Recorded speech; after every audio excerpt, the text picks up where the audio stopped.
Welcome back to another episode of T-10, the show with 10-minute takes on the future of education and healthcare. I'm your host, Tim Fitzpatrick. On today's episode of T-10, you'll hear from Drs. Dave Mitten and Michael Hasselberg, co-directors of the University of Rochester's Health Lab. Dr. Mitten is an orthopedic surgeon and associate professor of biomedical engineering. Michael is a psychiatric nurse practitioner by training, was recently named the top 50 in digital health by Rock Health, and serves as the health system's first Chief Digital Health Officer. The Health Lab is a pretty fascinating place, and there's quite a few gems in this conversation, but the one that stuck with me is how Dave describes the Health Lab's ethos, that education is the flywheel of innovation. Their multidisciplinary team is exploring a long list of tech-enabled opportunities from VR surgical training and 3D imaging to apps and wearable sensors, all in the name of driving impact and value across the system. Without further ado, please enjoy my first group conversation with the UR Health Lab co-directors, Dave Mitten and Michael Hasselberg.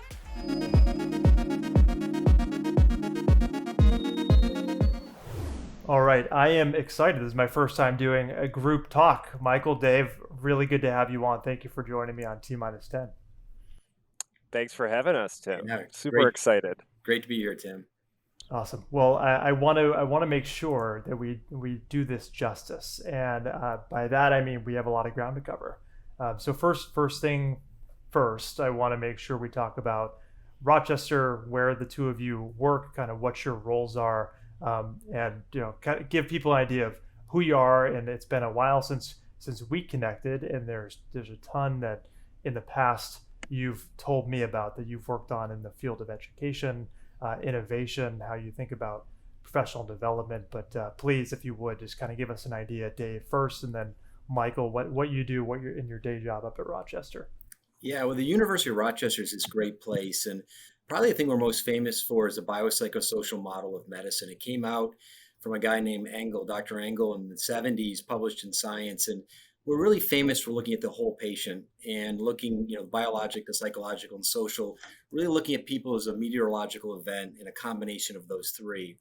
And the Health Lab and Michael and I come out of that ethos, really trying to change healthcare, looking at everything and not just looking at the broken spring, let's say, but looking at it as a patient as a complex interplay. We now kind of talk about social determinants and those things that really go back to our history and how we were trained. That's how I started out as a physician. I worked with a guy named John Romano, who's one of the fathers of that biopsychosocial model. And the Health Lab is really the simplest way to put it. We're trying to make that framework of the biopsychosocial framework into an actual scientific model, really putting scientific value and predictability behind those concepts. It's gotten to be quite popular, and we're pretty proud to be maybe the institution that started that all off. Amazing history. I love it, Dave. I'll definitely come back to the question on how you think about that in an application with training. But thank you. Awesome. Michael. Oh, thanks, Tim. So Michael Hasselberg, first and foremost, I'm a nurse, very, very proud of my nursing background, and got a nurse practitioner degree and then a PhD after that.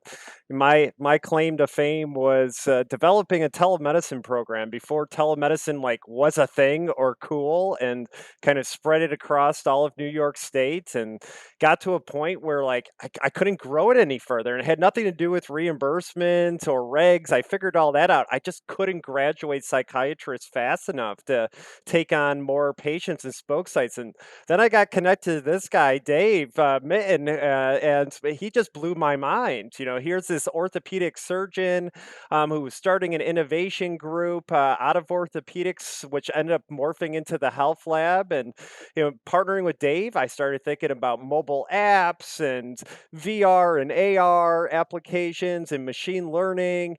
Over time, really partnered with Dave to grow the Health Lab across our whole university. And then this thing called COVID hit all of us, and our health system, like most health systems in the country, we did not have a digital health strategy. And our CEO tapped me on the shoulder and asked if I could help work with others to develop that strategy. And so now in my current role, I serve as the Chief Digital Health Officer for the University of Rochester, and really kind of get to think about long-term digital transformation strategy, and then continue to spend time with Dave on really the innovation side of the house.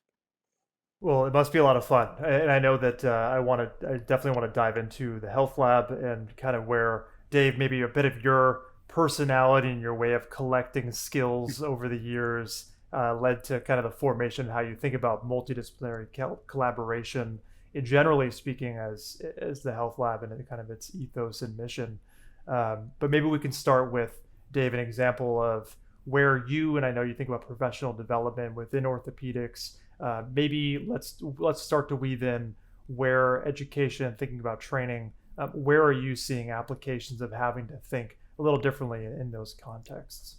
Yeah, so I did two residencies. I'm an orthopedic surgeon and a plastic surgeon. And they're really technique-based specialties. And teaching techniques needs sort of immediate feedback. It's a different way of learning, and learning those skills are taught differently. We're seeing really two main areas of change in orthopedics. One is simulation.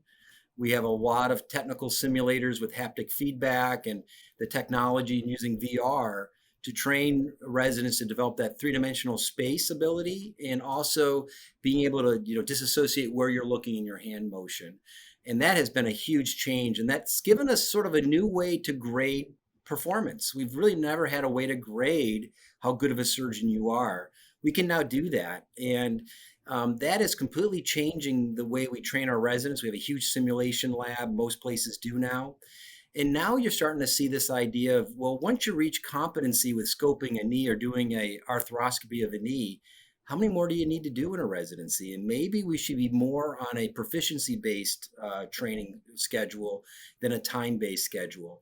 We think that there's probably a lot of time wasted during residency redoing things that are not really beneficial to the learner. And so we're really seeing a push now towards these really cool technologies around grading performance, and then maybe doing education based off of that.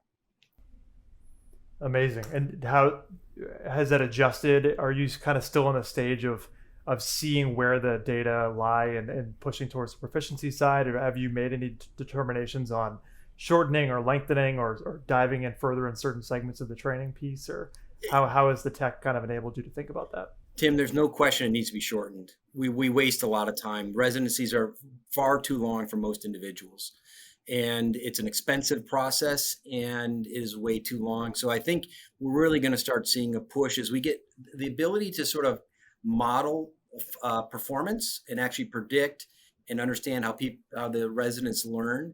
We're going to find that we're spending way too much time doing the same thing over and over, then it's not really beneficial. And it probably speaks to an old system where we're leveraging the work of the resident, paying them less money, and make the systems making money off of them. And I think those days will change as we go to value-based healthcare. The value of the resident will start to count as well. Amazing. Well, I'm excited for you, and obviously what all that means for your residents and residents of Rochester in particular. And I would imagine that that's transferable beyond orthopedics. I would imagine that just a guess, but is that accurate to think that this could foreseeably end up in other areas as well? Yeah, so one of our professors in our lab is a pediatrician working on a multi-center study looking at how the EHR predicts what exposure various residents have had to topics, and even starting to grade their proficiency in treating things like sepsis in a child, and starting to understand that we can use this EHR to actually start to develop metrics around performance of residents. So yeah, it completely transforms, and it kind of starts in one niche area in healthcare. We solve one problem, and then it often transfers to others. So totally see that happening, and we have some folks in the lab doing that exact same thing. Oh, that's awesome. So, Michael, now I know that I've listened to you talk in the past, and I love the example you gave, in at least one example where the Borders team, the founding brothers, disrupted retail until they themselves were disrupted. And I kind of picture you and Dave in the health lab thinking about, you mentioned you were early on the telehealth bandwagon, and then you were there ahead of the game, and now you have a chance as in your new role as the inaugural chief digital health officer to be thinking about these challenges and kind of assembling resources, I would imagine, to go after some of these pain points. Where are you finding these opportunities? Like, how are you thinking about prioritizing, given there is a new push, it seems, for digital health, but how do we assess ROI or value, or what is a top priority for the system? What goes through your mind when you're doing that process? And I guess where does it fit into the health labs kind of ethos? Yeah, great question, Tim. So, the way we break down our digital transformation strategy at Rochester, it's actually pretty simple. It really falls into three main buckets. And in the first bucket, where we've spent the last 2 years of our health systems effort, has been on access and really kind of focus on that. I know it's a cliche at this point in time, that digital front door. How do we allow patients to use their own devices, smartphones, computers, tablets to access us in the health system? So we spent a lot of time focusing on building out our patient portal, building out online scheduling and setting up that kind of e-check-in experience. And then we actually pivoted back to telemedicine. And when I say pivoted back, again, we have a proud history of telemedicine at Rochester well prior to the pandemic. And like every health system in the country, soon as the pandemic hit, we had to turn on telemedicine for the whole health system in like a week. It wasn't seamless, wasn't perfect, but it was good enough. Where we had to pivot back to telemedicine was around on demand care and the ability for a patient to say, I've got this minor urgent care issue and I need to see a doctor right now. The ability to provide that care virtually. Our previous telemedicine structures didn't allow us to do that. So we had to kind of stand that up and really started getting into the kind of the retail side of healthcare and allowing patients to essentially pay for their telemedicine out of pocket. We've then started to move past our digital front door and we're moving into I would call the second bucket of our strategy, which is really focused on patient engagement. And this is the idea of, okay, now the patient's in your health system using technology. How do you keep them engaged, not only in care within the health system, but just engaged in health promotion in general using technology? And we know that this is going to require, multi different technology modalities to achieve this. And so things that we're thinking about in this part of our strategy is digital care pathways and, prescribing education out to our patients in digital formats. We're thinking about mobile apps. We're thinking about VR and AR applications that can be prescribed out of the electronic health record. And then we're thinking about, as Dave said, social determinants of health. We've got significant transportation issues in some of our rural communities surrounding the medical center. And so, how do we prescribe out rideshare opportunities for our patients? Now, the really kind of key thing to our strategy is very similar to what Borders was doing when they were disrupting retail and then when they got disrupted by Amazon. And it really then kind of falls to the data behind all of these technologies. So the last part of our strategy is what we define as value. And that is, really allowing our health system to move to value-based care and developing what we call a smart health system. So now, how do you leverage all of this new data that you're collecting from the digital front door, from digital patient engagement? How do you aggregate it in one place into an enterprise data warehouse? And then how do you get to use all those kind of cool machine learning and artificial intelligent algorithms to essentially match the right patient to the right provider at the right time and in the right place? And so, in parallel to our digital transformation strategy, we have an enterprise data warehouse strategy, and we're breaking down all of our data silos. We're putting the data in one place. We're pulling in all of this new data on patients we've never collected before. And our hope is in a couple of years from now, we can leverage our data scientists at our university to develop our own Amazon recommendation algorithm, but for healthcare. I mean, this is amazing, and just for context, kind of like point in time context, um, just how much healthcare is changing right now. If we look at the headlines, and this just for posterity, this is September 2022. If you look at any of the headlines in the last month and the next month, we can see, we can feel people talking about little aspects of what you just laid out, but seeing that there's a comprehensive strategy, and that people like yourselves are kind of working on it and thinking years in the future. And I would point out that Rochester is unique in the sense that you're your own health system, your own insurer, largest employer in the region. Like you actually have ways of tackling this that most people just aren't really thinking about. So, Dave, Yeah, my Tim, question. I just want to build off of this because Michael's point is awesome. And so how do you do that, right? So Michael just gave you a great idea. The health lab is how we do this. And Amazon was about bringing originally the author and the reader together. We're about bringing the provider and the patient together in healthcare. And there turns out there's a huge untapped potential of our patients that we're not taking advantage of, and a huge untapped potential of our providers. And what we do is we sort of find the providers that think we can do better. They're not they're not satisfied where healthcare is right now. We're certainly not getting our value. They believe in the biopsychosocial model, and they believe technology can make it better. And we put that together with providers and really train the next generation of digitally enabled providers that can take those concepts and then execute on what Michael just said. That's the sweet spot, because it's great to have these ideas and strategy, but we know culture eats strategy for lunch. And we need the right culture. And I think more important than anything is we find the right people, give them the right resources, and create a new culture around these concepts. And I think that's where we've been really successful. I think it's so, Dave. I really appreciate you kind of jumping in and putting the cap on that because it's rare to find people who have such a macro position, role, set of responsibilities, thinking so tactically about how to really allow stakeholders in the organization to work at levels that they previously didn't realize were possible by giving them the right information at the right time. Like these are things that just are so rarely understood or articulated. So I really appreciate the two of you. And to just kind of finish up in closing thoughts here from each of you, I'd love to know, obviously, Michael, your background as in nursing and now having a leadership role. And then Dave, you've had two different residencies and multiple specialties. And obviously you're a developer and kind of a wizard on the tech side on the back end.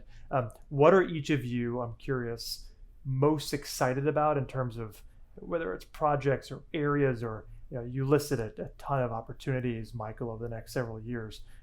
Is there some area where you think there will be outsized potential through the lens of education as it happens across your system? And this can be something small, it could be a macro trend, but I just want to kind of hear from each of you where you see that opportunity and where you're kind of leaning in over the next couple of years. I see Michael smiling. So let's let him go first.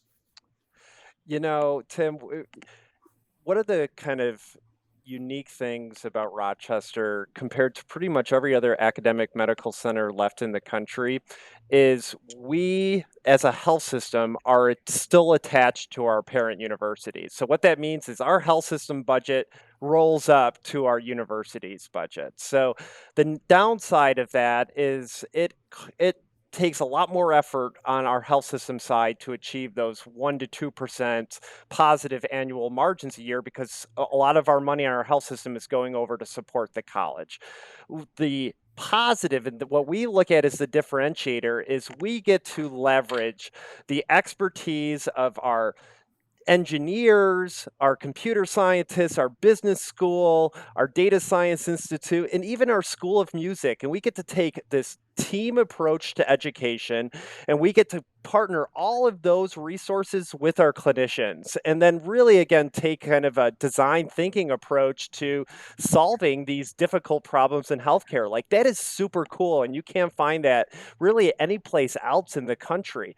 Then to take it a step forward, we had this opportunity recently as a group to meet this entertainment producer out of LA. Her name is Ari Mostov. And so Ari, really successful TV producer who pivoted to healthcare. And, she connected to our lab and started teaching us this lens of looking at healthcare through an entertainment and a storytelling lens. And that has really then taken this multidisciplinary incubator that we have to a whole nother level. So now we're really thinking about what's the story we're trying to tell. And Ari's helped us learn that, which is, I think, the really exciting part going forward is going to be storytelling in healthcare and making kind of that bridge of the humanities to the kind of STEM science side of what we do. Dave, your Yeah, take? well, okay, I'll build off of that. I'll take that and run. So, Tim, let's bring it back to why we're here today, what we're talking about education. We have a saying, education is the flywheel of innovation. And we are all learners in our lab. And doesn't matter if you're a high school student, college student, we have everybody from all levels. And what we find is when you take people and put them to a meaningful task and getting to use their potentials, it's the best thing. And probably our best KPI is retention.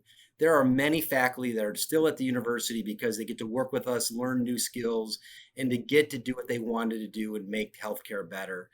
And, education is the driver, and we are desperately trying to figure out new methods for education. And as Michael said, a lot of times it's storytelling. And we think there's a contagion in our system right now. The story being told about healthcare by some sides of the political landscape maybe aren't telling the true story. And we have to fix that contagion and tell, we're science-based, evidence-based, and we got to get back to that original story, and that's through education. So, we're thrilled to be part of a podcast thinking about education. We think about it all the time, and it is literally the energy that gets us going in the morning. So thanks for inviting us. This is, I mean, what a note to go out on. What is the story we're telling? Education is the flywheel of innovation. No better home for this conversation than T-10. I can't thank the two of you enough for coming on, for joining me, for sharing what you're working on. And obviously, I wish you the very best. I'm so excited to follow your progress over the next few years. And thank you again for coming on the show. Thank you, Tim. Yeah, thanks, Tim. Real pleasure.